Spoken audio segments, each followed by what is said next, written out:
ओम शांति। परम प्रिय परमात्मा शिव भगवान को कोटि कोटि नमन। मोर भाई और भौणी मान को प्रणाम। आज 4/7/2025 मसीहा। स्वयं परम पिता परमात्मा आमको अंतरतम प्रदेशरू पूरा शुद्ध पवित्र करने पाई अनेक महावाक्य प्रतिदिन कहउछंती। आत्मा निर्लेप नुहे, आत्मा रे ही लेप छेप लगे, आत्मा ही पवित्र हुए पावन हुए बा पतितरू पावन वर्तमान बाबा करबा पई आसीछंती। तांको महावाक्य आमे सेथिपाई शुणुचे। जेतेबेले आम आत्मा पूरा पवित्र होई जीव, आम अंतरतम मन बुद्धि सबु शुद्धपूत होई जीव, व्यर्थ संकल्प रहिबो नाही, ताहा हेले आमे बंधन मुक्त हेबा। नहेले आमे केवल बाबांकर महावाक्य शुणिबा सत, किंतु देह सहित जेते देहधारी सहित संपर्क बा वस्तु वैभव ये पुराणा दुनिया ये बंधन आमको छाड़िब नाही। आमे सेई बंधन रे माति जिबा, जा फल रे आमे कौनसी दिगरे आगे पारिबा नाही। बाबा सेथिपाई आज कहिसंती जे बंधन मुक्त होई तुमे सर्विस रे तत्पर हुआ। बंधन मुक्त हेबा पई त आमे जानी गले बाट, आम अंतर भीतर बंधन मुक्त हेबा दरकार। कहीं ये होची बड़ अर्जन। बाबांकर ज्ञान शुणी निजको पवित्र करिबा बा आत्मा को पवित्र कले ही आमे सत्य जुग को जीवा। ये होची 21 जन्म पाई आमर रोजगार। इथिरे आमे विश्वर मालिक बा वैकुंठ धामर मालिक हेबा। तेणु आमे सबु बेले यही गोटिए उपरे लक्ष्य देबा जे आमे बंधन मुक्त आत्मा हेबा। सत्य जुगरे तो संबंध, आउ कली जुगरे हेउचे बंधन। बाबा कहिले प्रकृत रे जेते आमे ब्राह्मण संतान अच्छे, आमर कौन अभ्यास निहाती रहिबा दरकार। बाबा आज कहीदेले जे तुमे ब्राह्मण संतान माने प्रतिदिन मुरली रु केतोटी पॉइंट निजे मने रख, ताकू शुण आ शुणा। जदि केतेबेले कौनसी सेंटर रे बा पाठशाला रे आमर सेंटर भौणी नथिबे, जे टीचर भौणी जे मुरली पठन करौछंती मुरली चलौछंती, से जदि नथिबे, आमे कौन से दिन मुरली पढ़िबा बंद कर देबा कि? आमे तो जानिचे स्वयं परम पिता परमात्मांकर ये महावाक्य जिए पढ़ौछंती सीए तांकर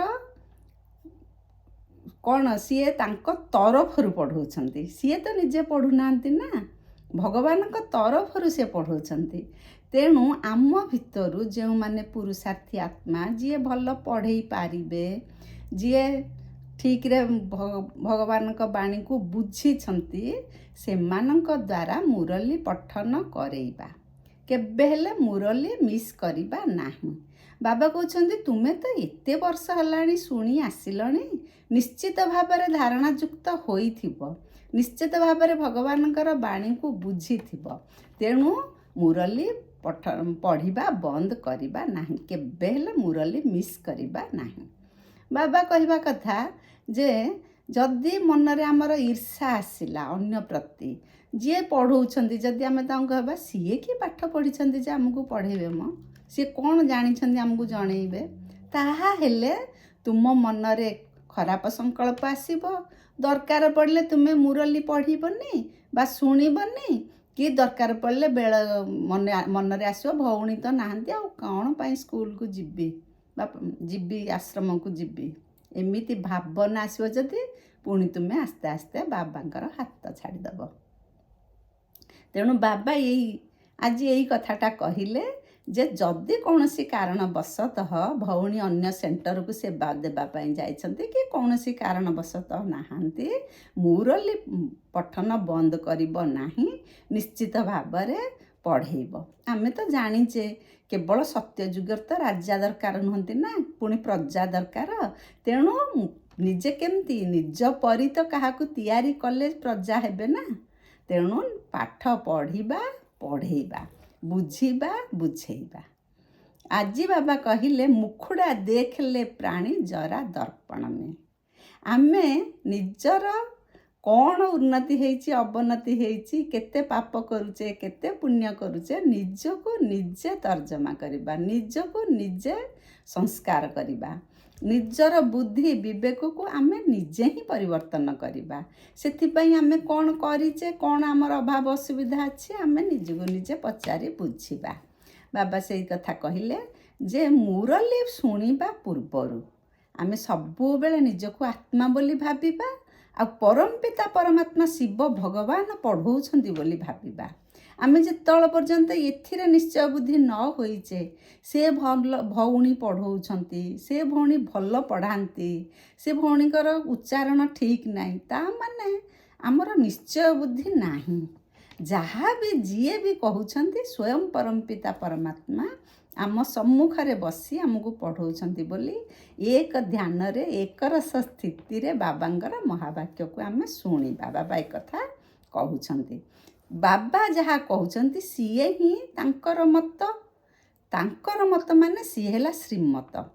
ଶ୍ରୀମତ ମାନେ କ'ଣ? ଶ୍ରେଷ୍ଠତେ ଶ୍ରେଷ୍ଠ, ଶ୍ରେଷ୍ଠ ସବୁଠାରୁ ଶ୍ରେଷ୍ଠ। ଆମେ ଜାଣିଛେ ପୃଥିବୀରେ ସବୁଠାରୁ କିଏ ଶ୍ରେଷ୍ଠ?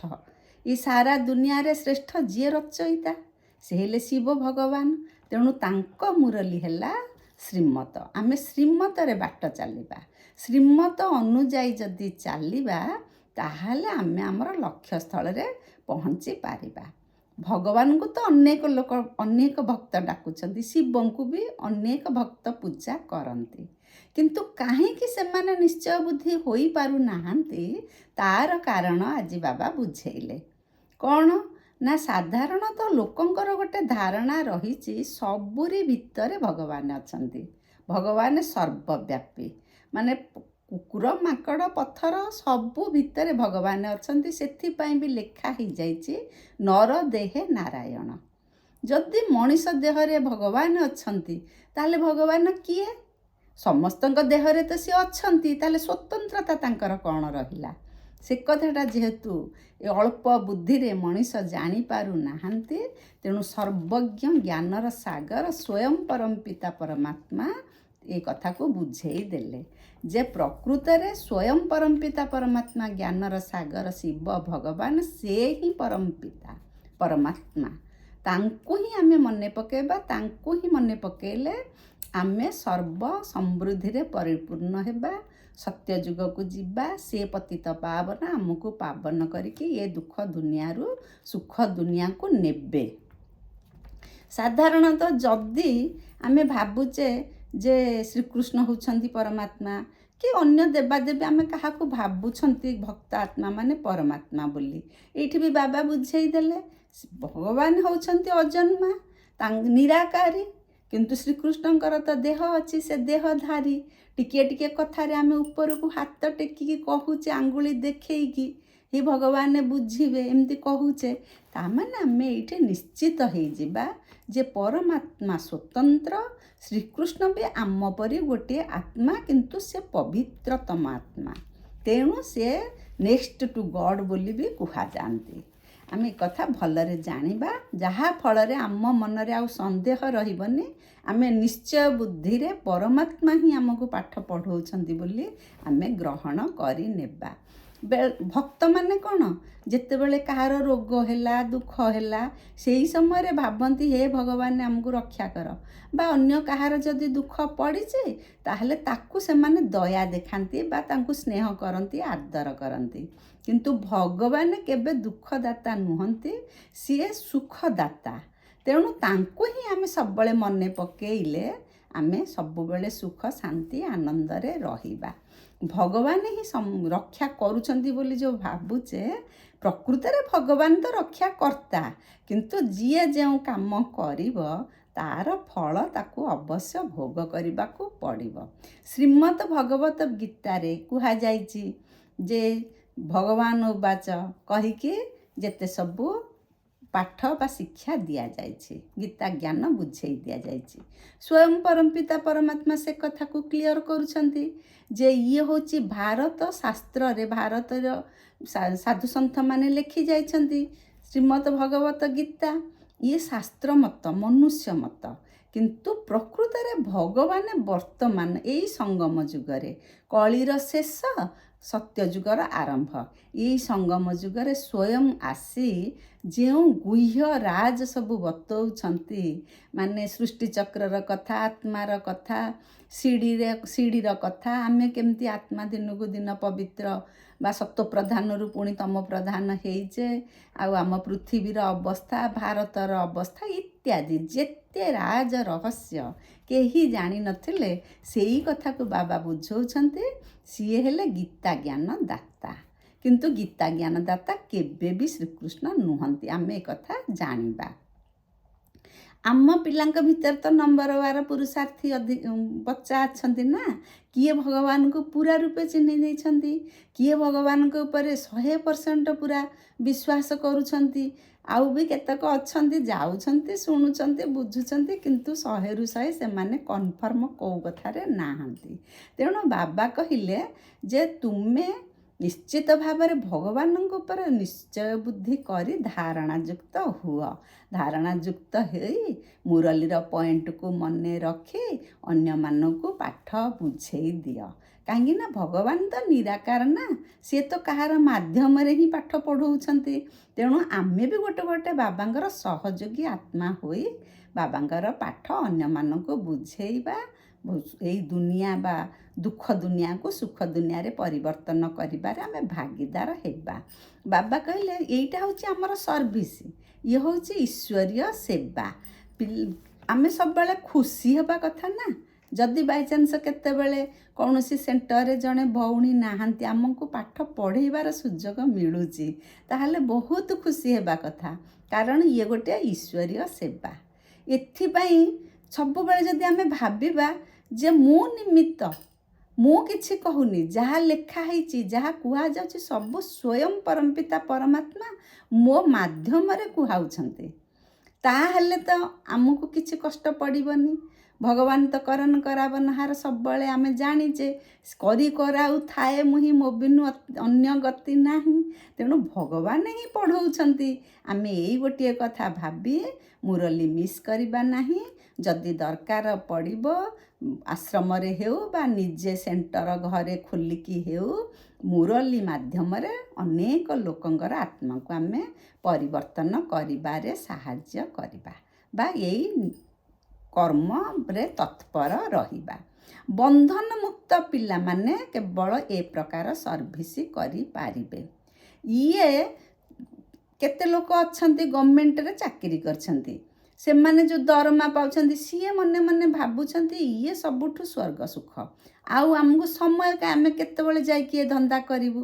କିନ୍ତୁ ଏଇଠି ଗୋଟିଏ ବାବା ଭଲରେ ବୁଝେଇ ଦେଲେ ଯେ ଗଭର୍ଣ୍ଣମେଣ୍ଟ ସର୍ଭିସରୁ ଯାହା ପାଉଛ ଇଏ ଗୋଟିଏ ଜନ୍ମ ପାଇଁ, କିନ୍ତୁ ଈଶ୍ୱରୀୟ ସେବାରେ ଯଦି ଆମେ କିଛି ସମୟ ଦେବା, ତନୁ ମନ ଧନ ସଂକଳ୍ପ ସମୟ ଯାହା ବି ଲଗେଇବା, ଇଏ 21 ଜନ୍ମ ପାଇଁ ଆମେ ପ୍ରାରବ୍ଧ ହିସାବରେ ପାଇବା। ତେଣୁ ସାଧାରଣତଃ ଯଦି ଭଉଣୀମାନଙ୍କୁ ପଚରାଯାଏ ତୁମକୁ ଲୌକିକ ପାଠ ଭଲ ଲାଗୁଥିଲା ନା ଏବେ ଯେଉଁ ପାଠ ପଢ଼ୁଛ ଏଇ ପାଠ ଭଲ ଲାଗୁଛି, ଭଉଣୀମାନେ ବହୁତ ଖୁସିରେ ଆନନ୍ଦରେ ପ୍ୟାରରେ କହନ୍ତି ଇଏ ପାଠ ଆମକୁ ବହୁତ ଭଲ ଲାଗୁଛି। କାହିଁକି ନା ଇଏ ପାଠର ପ୍ରାପ୍ତି ଅଧିକ।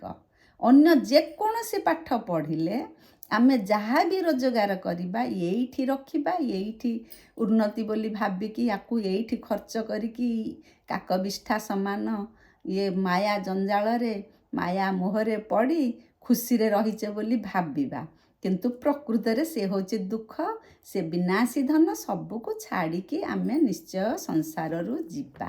ତେଣୁ ପ୍ରାକ୍ଟିସ୍ କରିବା ବାବାଙ୍କର ଜ୍ଞାନକୁ ବୁଝେଇବା ପାଇଁ, ଆଉ ଦରକାର ପଡ଼ିଲେ ସେଣ୍ଟରରେ ବି ପଢ଼େଇବା ପାଇଁ। ବାବା କହୁଛନ୍ତି ଇଏ ତ ମେହନତର କଥା, ଖାଲି କହିଦେଲେ ହେବନି। କାହିଁକି ମେହନତ? ଆମେ ସବୁବେଳେ ଭାବିଛେ ମୁଁ ଗୋଟିଏ ଶରୀର, କିନ୍ତୁ ଆତ୍ମା ବୋଲି ନ ଭାବିଲେ, ନିଜକୁ ଆତ୍ମା ବୋଲି ନ ଭାବିଲେ, ସ୍ୱୟଂ ପରମପିତା ପରମାତ୍ମା ଶିବ ଭଗବାନ ମୋର ପିତା ବୋଲି ନ ଭାବିଲେ ଇଏ ପାଠ ମନେ ରହିବ ନାହିଁ। ତେଣୁ ପ୍ରାକ୍ଟିସ୍ କରିବାକୁ ପଡ଼ିବ। ଇଏ ପ୍ରାକ୍ଟିସ୍ ବଡ଼ ମେହନତର କାମ ବୋଲି ବାବା କହିଲେ। ଇଏ କ'ଣ ଛୋଟ ପ୍ରାପ୍ତି କି? ଯେହେତୁ ରଙ୍କରୁ ରାଜା ହେବା, ଯେହେତୁ ଦୁଃଖଧାମରୁ ସୁଖଧାମକୁ ଯିବା, ବୈକୁଣ୍ଠକୁ ଯିବା, ତାମାନେ ଇଏ ତ ବଡ଼ ପ୍ରାପ୍ତି ନା। ବଡ଼ ପ୍ରାପ୍ତି ପାଇଁ ବଡ଼ ପରିଶ୍ରମ ଦରକାର। ତେଣୁ ସଫଳ ପ୍ରାର୍ଥୀ ହେବା ପାଇଁ ଆମେ ଚେଷ୍ଟା କରିବା। ବାବା କହିଲେ ଭକ୍ତି ମାର୍ଗ ବି ନିଶ୍ଚୟ ରହିବ। ଆମେ ଭାବୁଛେ ଯେ ଭକ୍ତମାନେ ଏତେ କଥା ଶୁଣୁଛନ୍ତି, ସବୁ ଜାଣୁଛନ୍ତି, ପୁଣି କାହିଁକି ଆସୁନାହାନ୍ତି, ଭଗବାନଙ୍କୁ ବିଶ୍ୱାସ କରୁନାହାନ୍ତି, ସେଇ ପୂଜା ପାଠ ତପ ଯାଗ ଯଜ୍ଞରେ ଲାଗିଛନ୍ତି। କିନ୍ତୁ ବାବା କହୁଛନ୍ତି ଇଏ ବି ଡ୍ରାମାର ନିୟମ। ସବୁ ତ ଡ୍ରାମା ଅନୁସାରେ ଚାଲିଛି ନା। ଭକ୍ତି ମାର୍ଗ ବି ରହିବ। ତେଣୁ ତିନୋଟି କଥା ଆମର କୁହାଯାଇଛି, ଜ୍ଞାନ, ଭକ୍ତି, ବୈରାଗ୍ୟ। କିନ୍ତୁ ସେ ଯେଉଁ ବୈରାଗ୍ୟ ଶବ୍ଦଟା, ଇଏ ଦୁଇ ପ୍ରକାରର ବୈରାଗ୍ୟ ବାବା ଆଜି ବୁଝେଇ ଦେଲେ। ଗୋଟିଏ ହେଲା ହଦର ବୈରାଗ୍ୟ, ଆଉ ଗୋଟିଏ ହେଲା ବେହଦର ବୈରାଗ୍ୟ। ହଦର ବୈରାଗ୍ୟ କ'ଣ? ଆମେ ଯେତେବେଳେ ଦେଖୁଛେ ଏଇ ପୁରୁଣା ମୋ ପୁଅ, ମୋ ଝିଅ, ମୋ ସମ୍ପତ୍ତି ଇତ୍ୟାଦି ଇତ୍ୟାଦି, ଇଏ ସବୁ ଜିନିଷକୁ ଆମେ ଦରକାର ପଡ଼ିଲେ ମନରୁ ମୋହ ମାୟାକୁ ତୁଟେଇ ଦେଇ ପାରୁଛେ। ଇଏ ହେଉଛି ହଦର ବୈରାଗ୍ୟ। କିନ୍ତୁ ଆମର ଯେଉଁ ପୁରୁଣା ସଂସ୍କାର ହେଇଗଲାଣି, ଆମେ ଯେଉଁ ସଂସ୍କାରକୁ ଜମା ଛାଡ଼ି ପାରୁନେ, ସିଏ ଆମର ଅଭ୍ୟାସଗତ। 63 ଜନ୍ମ ହେଲାଣି ସେଇ ପୁରୁଣା ଅଭ୍ୟାସ, ପୁରୁଣା ସଂସ୍କାର, କ୍ରୋଧ, ଲୋଭ, ମୋହ, ଇଏ ସବୁ ଯେଉଁ ସଂସ୍କାରରେ ଆମର ପରିଣତ ହେଇଯାଇଛି, ୟାକୁ ଛାଡ଼ିବା ହେଉଛି ବେହଦର ବୈରାଗ୍ୟ। ୟାକୁ ଯଦି ଆମେ ଛାଡ଼ିଦେବା, ତାହେଲେ ବେହଦର ବୈରାଗ୍ୟ ବଳରେ ଆମେ ବେହଦ ପିତା, ବେହଦ ସମ୍ପତ୍ତିର ମାଲିକ ଆମେ ହୋଇପାରିବା। ପୁରୁଣା ଦୁନିଆକୁ ଭୁଲି ଯିବା ହିଁ ତାର ନାଁ ହେଲା ପୁରୁଷାର୍ଥ। ପୁରୁଷାର୍ଥ କରୁଛେ ଅର୍ଥ କ'ଣ? ପ୍ରଥମେ ପୁରୁଣା ଦୁନିଆକୁ ଆମେ ଭୁଲିବା। ପୁରୁଣା ଦୁନିଆକୁ ନ ଭୁଲିଲେ ସେ ତ ମାୟା ଆକର୍ଷଣ ଆମକୁ ଟାଣିବ। ଆଉ ଭଗବାନଙ୍କ ପାଖରେ ବୁଦ୍ଧି ଯୋଗ କେତେବେଳେ ଲାଗିବ? ତେଣୁ ଭଗବାନ କହୁଛନ୍ତି ମାୟା ଠାରୁ ତୁମେ ମୁକ୍ତ ହେବା ପାଇଁ ବା ବନ୍ଧନ ମୁକ୍ତ ହେବା ପାଇଁ ମୋତେ ତୁମେ ନିଜେ ଆତ୍ମା ବୋଲି ଅନୁଭବ କରି ମୋ ସହିତ ଯୋଗ ସମ୍ପର୍କ ରଖ ବା ମୋ ସାଥିରେ ସ୍ମୃତି ଚାରଣ କର। ତାହା ହେଲେ ତୁମେ ମାୟାଠାରୁ ମୁକ୍ତ ହେବ ବା ବନ୍ଧନ ମୁକ୍ତ ହୋଇପାରିବ। ଆଜିକାଲି ତ ସମସ୍ତଙ୍କର ବିକାରୀ ଦୃଷ୍ଟି, କିନ୍ତୁ ବ୍ରହ୍ମାକୁମାରୀ ଭାଇ ଭଉଣୀମାନେ ପୁରା ପବିତ୍ର ଜୀବନଯାପନ କରନ୍ତି। ସମସ୍ତଙ୍କର ଦୃଷ୍ଟି ପୁରା ବହୁତ ଭଲ। କେବେ ହେଲେ ସେମାନେ ବିକାର ଦୃଷ୍ଟିରେ ଆସନ୍ତି ନାହିଁ। ଯାହା ମନକୁ ଆସୁଛି ତାହା ଲୋକ ଭାବି ଦେଉଛନ୍ତି, କହୁଛନ୍ତି ଯେ ଏଇଠି ସ୍ୱର୍ଗ, ଏଇଠି ନର୍କ ଅଛି। କାହିଁକି ନା ଲୋକମାନେ ଭାବୁଛନ୍ତି ଯିଏ ସୁଖରେ ଅଛି ତା ପାଇଁ ଇଏ ସ୍ୱର୍ଗଧାମ, ଯିଏ ଦୁଃଖରେ ଅଛି ତା ପାଇଁ ଇଏ ନର୍କଧାମ। କିନ୍ତୁ ବାବା ତ କ୍ଲିଅର କରିକି ବୁଝେଇ ଦେଉଛନ୍ତି, ଇଏ ଦୁଃଖଧାମରେ ସୁଖର ସ୍ଥାନ ନାହିଁ। କାହିଁକି ନା ସ୍ୱର୍ଗ କହିଲେ କ'ଣ? ସେଠି କ'ଣ ପ୍ରାପ୍ତି ହୁଏ? ସେଠି ତିନୋଟି ଜିନିଷ, ହେଲ୍ଥ, ୱେଲ୍ଥ, ହାପିନେସ୍, ପ୍ରସ୍ପରିଟି, ସବୁ ଜିନିଷରେ ପ୍ରାପ୍ୟ। ଆମର ଅପ୍ରାପ୍ୟ ବୋଲି ବସ୍ତୁ କିଛି ନାହିଁ। ସବୁଥିରେ ପୁରା ମହଜୁଦ ଥିବ। କିନ୍ତୁ ବର୍ତ୍ତମାନ ଦେଖନ୍ତୁ ତ ଏଇ ଦୁନିଆରେ କିଏ ସବୁଥିରେ ଭରପୁର ଅଛି? ତାମାନେ ଇଏ ସ୍ୱର୍ଗ ନୁହେଁ। ଆମେ ସେଥିରେ କନଫର୍ମ ହୋଇଯିବା। ଭଗବାନ ସ୍ୱର୍ଗ ଦୁନିଆ ସ୍ଥାପନ କରିବାକୁ ଆସିଛନ୍ତି। ଏ ନର୍କ ଦୁନିଆକୁ ବିନାଶ କରେଇବେ। ସ୍ୱର୍ଗ ଦୁନିଆ ସ୍ଥାପନା ଚାଲିଛି। ଆମେ ସମସ୍ତେ ଯିଏ ଭଗବାନଙ୍କର ବାଣୀରେ ଉଦ୍ବୁଦ୍ଧ ହୋଇ ନିଜକୁ ପରିବର୍ତ୍ତନ, ସଂସ୍କାର ପରିବର୍ତ୍ତନ କରିଥିବ, ସିଏ ସ୍ୱର୍ଗ ଦୁନିଆକୁ ଯିବ। ନହେଲେ ତ ବିନାଶ ହେଲା ବେଳେ ସମସ୍ତେ ଭଗବାନଙ୍କ ସାଥିରେ ଆମେ ଶାନ୍ତିଧାମକୁ ଯିବା। ତେଣୁ ପୁରୁଣା ସ୍ୱଭାବ ସଂସ୍କାରକୁ ଆମେ ନିହାତି ଛାଡ଼ିବା। ମାନେ ହିଂସା, ଦ୍ୱେଷ, କ୍ରୋଧ, ଘୃଣା, ଯେତେ ସବୁ ବଦଗୁଣ, ଆମେ ସେଗୁଡ଼ାକୁ ସବୁ ନିହାତି ଛାଡ଼ିବା। ବାବା କହିଲେ ଯେ ଯଦି ଆମେ କେବେ ହେଲେ ମନରେ ବିଚାର କରିବା ଯେ ଆଜି ତ ଭଉଣୀ ନାହାନ୍ତି, ନଗଲେ ଚଳିବ ଆଶ୍ରମ, ଭାବିକି ଯଦି ନ ଯିବା, ତାହେଲେ ଆମେ ଡିସସର୍ଭିସ୍ କରୁଛି। ଭଉଣୀ ଆଶ୍ରମରେ ଜଣେ ମାତ୍ର ଭଗବାନଙ୍କର ନିମିତ୍ତ ହିସାବରେ ରହିଛନ୍ତି। କିନ୍ତୁ ଆଶ୍ରମ ମାନେ ତ ଭଗବାନଙ୍କର ସ୍ଥାନ ନା। ଆମେ ସ୍ୱୟଂ ପରମପିତା ପରମାତ୍ମାଙ୍କ ସହ ମିଳନ ମନେଇବାକୁ ଯାଉଛେ, ତାଙ୍କ ମହାବାକ୍ୟ ଶୁଣିବାକୁ ଯାଉଛେ। ଭଉଣୀଙ୍କ ସହିତ ଆମର ସମ୍ପର୍କ କ'ଣ? ଆମେ କାହିଁକି ତାଙ୍କ ଉପରେ ନିର୍ଭର କରିବା ଆମ ଭାଗ୍ୟ ନିର୍ମାଣ କରିବା ପାଇଁ?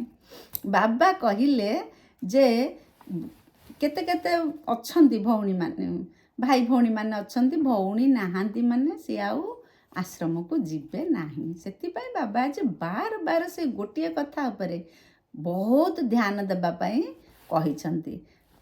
ଇଏ ସତ୍ୟଯୁଗ ହେଉଛି 100% ନିର୍ବିକାରୀ ଦୁନିଆ, ଆଉ ଏ କଳିଯୁଗ ହେଉଛି 100% ବିକାରୀ ଦୁନିଆ।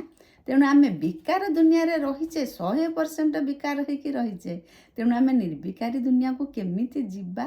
ସେଥିପାଇଁ ସ୍ୱୟଂ ପରମପିତା ପରମାତ୍ମା, ଯିଏ ଜନ୍ମ ମୃତ୍ୟୁରୁ ଉର୍ଦ୍ଧ୍ୱରେ, ଯିଏ ସଦା ପାବନ, କେବେ ବି ପତିତ ହୋଇନାହାନ୍ତି, ସିଏ ହିଁ ଆମକୁ ପତିତ ପାବନ ଆସିଛନ୍ତି ପାବନ କରିବା ପାଇଁ। ତାଙ୍କରି ସାଥିରେ ଆମେ ଯିବା, ତାଙ୍କରି ମହାବାକ୍ୟ ମାଧ୍ୟମରେ। ଲକ୍ଷ୍ମୀ ନାରାୟଣ ମନ୍ଦିରକୁ ଅନେକ ଲୋକ ଯାଉଛନ୍ତି, କିନ୍ତୁ ଲକ୍ଷ୍ମୀ ନାରାୟଣ କିଏ ତ ଜାଣିନାହାନ୍ତି ନା। ଇଏ ହେଉଛି ଯେମିତି କଣ୍ଢେଇ ପୂଜା ପରି। ଆମେ ଯଦି କିଛି ଅର୍ଥ ନ ଜାଣିକି ପୂଜା କରିବା, ତାମାନେ ଇଏ କଣ୍ଢେଇ ପୂଜା ନୁହେଁ ତ ଆଉ କ'ଣ? ବିର୍ଲା କେତେ କେତେ ମନ୍ଦିର କରିଛନ୍ତି, କିନ୍ତୁ ସବୁଠି ସେଇ ବିଭିନ୍ନ ପ୍ରକାର ମୂର୍ତ୍ତି ସ୍ଥାପନ କରିଛନ୍ତି, କିନ୍ତୁ ସିଏ ବି ଜାଣିନାହାନ୍ତି ଲକ୍ଷ୍ମୀ ନାରାୟଣ କିଏ। ପ୍ରକୃତରେ ଆମରି ପରି ମଣିଷ, ସିଏ ଭଗବାନଙ୍କର ବାଣୀ ଶୁଣି ସଙ୍ଗମ ଯୁଗରେ ଭଗବାନଙ୍କ ସହିତ ପ୍ରୀତି ଯୋଡ଼ି ତାଙ୍କ ମହାବାକ୍ୟରେ ନିଜକୁ ପରିବର୍ତ୍ତନ କରି ଆତ୍ମାକୁ 100% ନିର୍ବିକାର କରି ଯାଇ ସ୍ୱର୍ଗରେ ମହାରାଜା ମହାରାଣୀ ହୋଇଥିଲେ। ଏ କଥାକୁ ଜାଣନ୍ତି ନାହିଁ। କେବଳ ପୂଜା ପାଠ ଆଉ କ'ଣ ପାଇବା ଆଶାରେ, ପ୍ରାପ୍ତି ଅପେକ୍ଷାରେ ହିଁ ଆମେ ପୂଜା ପାଠ କରି ଚାଲିଛନ୍ତି। କିନ୍ତୁ ବାବା ସେଇ କଥା କହିଲେ, ଯାହା ବି ଭକ୍ତ ପାଉଛି ତା ଭାବନାର ବଳ। ସେଥିପାଇଁ ଭଗବାନ ବି ଭକ୍ତର ବି ମନୋକାମନା ପୂରଣ କରୁଛନ୍ତି। ଭକ୍ତ ବି ଡ୍ରାମା ଅନୁସାରେ ସେ ଭକ୍ତି ମାର୍ଗରେ ରହିଛି। କିନ୍ତୁ ଆମେ ଯେହେତୁ ଜାଣିଗଲେଣି ସ୍ୱୟଂ ପରମପିତା ପରମାତ୍ମା ଆସିଛନ୍ତି, ଆମେ ଜ୍ଞାନକୁ ବୁଝିଗଲେଣି, ଆମେ ଜ୍ଞାନ ମାର୍ଗରେ ଚାଲିବା, ପରମାତ୍ମାଙ୍କର ସାଥିରେ ରହି ହାତ ଧରି ଆମେ ତାଙ୍କ ଶ୍ରୀମତରେ ଚାଲି ସ୍ୱର୍ଗପୁରକୁ ଯିବା। ଏଇ କଥାରେ ଆମେ ସବୁବେଳେ ଧ୍ୟାନ ଦେବା।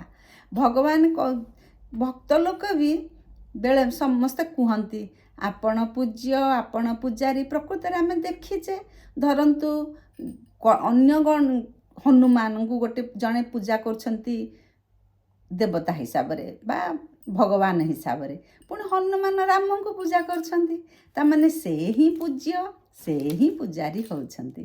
ବାବା ସେଇ କଥା କହିଲେ ଯେ ଆପଣ ହିଁ ପୂଜ୍ୟ, ଆପଣ ହିଁ ପୂଜାରୀ। ଭକ୍ତମାନେ ସବୁ ଭାବୁଛନ୍ତି ପୁଣି ଆପଣ ହିଁ ସୁଖଦାତା, ଆପଣ ହିଁ ଦୁଃଖଦାତା। କିନ୍ତୁ ଭଗବାନ କ୍ଲିଅର କରିକି ବୁଝେଇ ଦେଲେ ଯେ ସ୍ୱୟଂ ନିରାକାର ଶିବ ଭଗବାନ ହିଁ ସମସ୍ତଙ୍କର ରଚୟିତା। ସେ ହିଁ ପରମପିତା ପରମାତ୍ମା ପତିତ ପାବନ। ସେ ହିଁ ଆମକୁ ପାବନ କରି ସୁଖଧାମକୁ ଶାନ୍ତିଧାମକୁ ନେବେ। ଆମେ ପୁରୁଷାର୍ଥ କଲେ, ତାଙ୍କ ପାଠ ପଢ଼ି, ତାଙ୍କ ବାଟରେ ଚାଲି ଆମେ ପୁରୁଷାର୍ଥ କରିଥିଲେ ସତ୍ୟଯୁଗକୁ ଯିବା। କିନ୍ତୁ ଭକ୍ତିରେ ଯେଉଁମାନେ ଗଦଗଦ ହୋଇ ଉଲ୍ଲସିତ ହୋଇ ପୂଜା ପାଠ କରୁଛନ୍ତି, ସେମାନେ ସତ୍ୟଯୁଗକୁ ଯାଇପାରିବେ ନାହିଁ। କାରଣ ସିଏ ତ ସ୍ୱୟଂ ପରମପିତା ପରମାତ୍ମାଙ୍କୁ ହିଁ ଚିହ୍ନି ନାହାନ୍ତି ନା। ସିଏ ଭକ୍ତି ଭାବରେ ବିଭିନ୍ନ ଦେବତାମାନଙ୍କୁ ଭଗବାନ ଭାବି ପୂଜା ଚଲେଇଛନ୍ତି। ତେଣୁ ଭଗବାନଙ୍କର ସମ୍ପତ୍ତି ପାଇବେ କେମିତି? କାରଣ ଯିଏ ବାପାଙ୍କୁ ଚିହ୍ନିଛି ସିଏ ସିନା ବାପାଙ୍କର ସମ୍ପତ୍ତିର ମାଲିକ ହେବ, ଯିଏ ବାପାଙ୍କୁ ଚିହ୍ନିନି ସେ କେମିତି ପାଇବ? ଏଇ କଥା ବାବା ବୁଝେଇ ଦେଉଛନ୍ତି। ଭକ୍ତ ଲୋକମାନେ ବି ମସ୍ତ ରହୁଛନ୍ତି ଭକ୍ତିରେ। ବାବା କହୁଛନ୍ତି ଯେମିତି ଗୁରୁ କୁଆଡ଼େ ଗଲେ ଚେଲା ସେ ସଂସ୍ଥାକୁ ସମ୍ଭାଳୁଛନ୍ତି, ସେମିତି ଯଦି ସେଣ୍ଟର ଭଉଣୀ କୁଆଡ଼େ ଯାଉଛନ୍ତି, ଆମ ଭିତରେ ବୁଝାମଣା କରି ଆମେ ସେଣ୍ଟରକୁ ଆଗକୁ ନେବା। ସେଣ୍ଟରରେ କେମିତି କିଛି କୌଣସି ପ୍ରକାର ଅସୁବିଧା ହେବ ନାହିଁ, ସେ ଦାୟିତ୍ୱ ଆମର ବୋଲି ବାବା କହିଲେ। ବାବା କହିଲେ ଯେ ତୁମେ ଯେମିତି ଭଁର କ'ଣ କରେ, ଭୁଁ ଭୁଁ କରିକି ଗୋବର ପୋକ ବା ଯେଉଁମାନେ ବିଷ୍ଠାରେ ଥାଆନ୍ତି ସେ ପୋକମାନଙ୍କ ପାଖରେ ଭୁଁ ଭୁଁ ଭୁଁ ଭୁଁ ରଡ଼ି କରି ସେ ପୋକମାନଙ୍କ ଭିତରୁ ଭଁରକୁ ବାହାର କରିଦିଅନ୍ତି। ଭଁର ଯିଏ ଉଡ଼ି ଆସେ ସେଇଠୁ। ସେଥିପାଇଁ ବାବା କହିଲେ ତୁମେମାନେ ଜ୍ଞାନ କଥା ଜାଣିଗଲ, ସେ ଜ୍ଞାନ କଥା ସବୁଆଡ଼େ କୁହ। ଯିଏ ପରମପିତା ପରମାତ୍ମାଙ୍କର ସଚ୍ଚା ବଚ୍ଚା ହୋଇଥିବେ, ଯିଏ ଦୈବୀ ଗୁଣ ସନ୍ତାନ ହୋଇଥିବେ, ଯିଏ ସତୋପ୍ରଧାନ ସନ୍ତାନ ପୂର୍ବକଳ୍ପରେ ଥିଲେ, ସେମାନଙ୍କୁ ଇଏ ମହାବାକ୍ୟ ଛୁଇଁବ। ସେମାନେ ନିଶ୍ଚିତ ଭାବରେ ଭଗବାନଙ୍କ ପାଖକୁ ଆସିବେ, ଇଏ ମହାବାକ୍ୟ ଶୁଣିବେ। ବାବା କହିଲେ ଯେ ବିଭିନ୍ନ ଚିତ୍ର ମାଧ୍ୟମରେ ଆମେ ଅନେକ କଥା ବୁଝାଉଛେ। ସିଡ଼ି ଚିତ୍ର ମାଧ୍ୟମରେ ଆମେ କ'ଣ ବୁଝାଉଛେ? ଯେ ଆତ୍ମା କେମିତି ସତୋପ୍ରଧାନ ହୋଇ ସୂର୍ଯ୍ୟବଂଶୀ ହୋଇଥିଲା, ସତ୍ୟ ଯୁଗରେ ଥିଲା, ପୁଣି କେମିତି ଆସ୍ତେ ଆସ୍ତେ କଳାହରଣ ହୋଇ ଶେଷକୁ ବର୍ତ୍ତମାନ କଳି ଯୁଗରେ ସେ ହେଇଯାଇଛି, ପତିତ ହୋଇଯାଇଛି। ପୁଣି ପରମାତ୍ମା ସ୍ୱୟଂ ବାବା ଆସିଛନ୍ତି, ପୁଣି ତାକୁ କେମିତି ପାବନ କରିକି ପୁଣି ସେ ସତ୍ୟ ଯୁଗକୁ ନେବେ। ଇଏ ସବୁ ସିଡ଼ି ଚିତ୍ର ମାଧ୍ୟମରେ ବୁଝାଯାଇଛି। ତେଣୁ ଆମେ ସିଡ଼ି ଚିତ୍ରକୁ ଭଲରେ ବୁଝିବା, ଅନ୍ୟକୁ ବୁଝେଇବା। ବାବା କହୁଛନ୍ତି ଯେ ନୂଆ ଦୁନିଆକୁ ଯିବା ପାଇଁ ଇଏ ହେଉଛି ନୂଆ ପାଠ। ଏ ନୂଆ ପାଠ ଯିଏ ନ ପଢ଼ିଛନ୍ତି ସିଏ ନୂଆ ଦୁନିଆକୁ ଯାଇପାରିବେ ନାହିଁ। ତେଣୁ ଏଥିପାଇଁ ଆମକୁ ସେଇ ଗୋଟିଏ କଥା ବୁଝିବାକୁ ହେବ ଯେ ନୂଆ ଦୁନିଆ ପାଇଁ କେବଳ ସ୍ୱୟଂ ପରମପିତା ପରମାତ୍ମା ହିଁ ଜାଣିଛନ୍ତି, ସିଏ ବାଟ ବତେଇବେ। ଆଉ କାହାରି ଦ୍ୱାରା ଆମେ ପ୍ରଭାବିତ ହେଲେ କୁଆଡ଼େ ଠିକ୍ ଜାଗାରେ ପହଞ୍ଚି ପାରିବା ନାହିଁ। ବାବା କହିଲେ ଥରେ ଯଦି ସମୁଦ୍ର ମାଡ଼ି ଆସିବ ତାହେଲେ ତ ସବୁ ଛିନ୍ଛତ୍ର ହୋଇଯିବ, ସବୁ ବୁଡ଼ିଯିବେ, ଭାସିଯିବେ। ଦୈବୀ ଦୁର୍ବିପାକ ଆସିବ ହିଁ ଆସିବ, ସୃଷ୍ଟି ବିନାଶ ହେବ ହିଁ ହେବ। ତେଣୁ ବେଳ ହିଁ ସାବଧାନ। ଆମେ ସବୁ ଜାଣିଗଲେ, ପ୍ରତିଦିନ ଏଇ ମହାବାକ୍ୟ ମାଧ୍ୟମରେ ଏତେ କଥା ଶୁଣୁଛେ। ତେଣୁ ଆମେ ଆଉ ଏପଟ ସେପଟ ହେବାନି, ବାବାଙ୍କ କଥାରେ ନିଶ୍ଚିତ ଭାବରେ ଏକମତ ହୋଇ ଆଗକୁ ଚାଲିବା। ବାବା କହିଲେ ଯେ ମନରେ ତୁମେ ସବୁବେଳେ ଈର୍ଷା ଭାବକୁ ଛାଡ଼। ହିଂସା, ଈର୍ଷା, ଦ୍ୱେଷ ଆମ ନିଜର ପ୍ରଥମେ କ୍ଷତି କରୁଛି। ତେଣୁ ସେ ଭାବନାକୁ ଆମେ ଛାଡ଼ିଲେ ଅନ୍ୟକୁ ସାଦରେ ଗ୍ରହଣ କରିପାରିବା। ସେଥିପାଇଁ ହିଂସା ଆମେ ଛାଡ଼ିବା, ଆଉ ସମସ୍ତଙ୍କୁ ବାବାଙ୍କ କଥା ବୁଝେଇବା ବା ବାବାଙ୍କ ମହାବାକ୍ୟ ବୁଝେଇବା। ଈର୍ଷା କରି କାହା ଉପରେ ଆମେ କେବେ ହେଲେ ପାଠ ଛାଡ଼ିବା ନାହିଁ, ଆଶ୍ରମ ଛାଡ଼ିବା ନାହିଁ। ଦେହଭାନ ଆଉ ପୁରୁଣା ଶରୀରର ଯେଉଁ ସଂସ୍କାର ଏଗୁଡ଼ାକ ସବୁ ଆମେ ନିହାତି ଛାଡ଼ିବା। ଭ୍ରମରୀ ପରି ଭୁଁ ଭୁଁ ହୋଇ ମାନେ ଜ୍ଞାନ ସମସ୍ତଙ୍କୁ ବୁଝେଇ ବତେଇ ବାବାଙ୍କର ସନ୍ତାନ କରିବାରେ ଆମେ ସେବା କରିବା। ବାବା କହିଲେ ରୁହାନୀ ସେବାରେ ସମସ୍ତେ ଆମେ ଲାଗିଯିବା। ରୁହାନୀ ଧନ୍ଦା କ'ଣ? ରୁହାନୀ ମାନେ ଆତ୍ମିକ ଧନ୍ଦା। ଇଏ ଆତ୍ମାର ପରିବର୍ତ୍ତନ ପାଇଁ ବାବା ଯେଉଁ ଜ୍ଞାନ ଦେଉଛନ୍ତି ସେଇ ଜ୍ଞାନକୁ ଆମେ ସମସ୍ତଙ୍କୁ ଜଣେଇବା। ବାବା କହିଲେ ମନ ଯଦି ଆମର ବନ୍ଧନ ମୁକ୍ତ ହୋଇଯିବ ତାହେଲେ ଆମେ ଅତୀନ୍ଦ୍ରିୟ ସୁଖର ଅନୁଭବ କରିପାରିବା।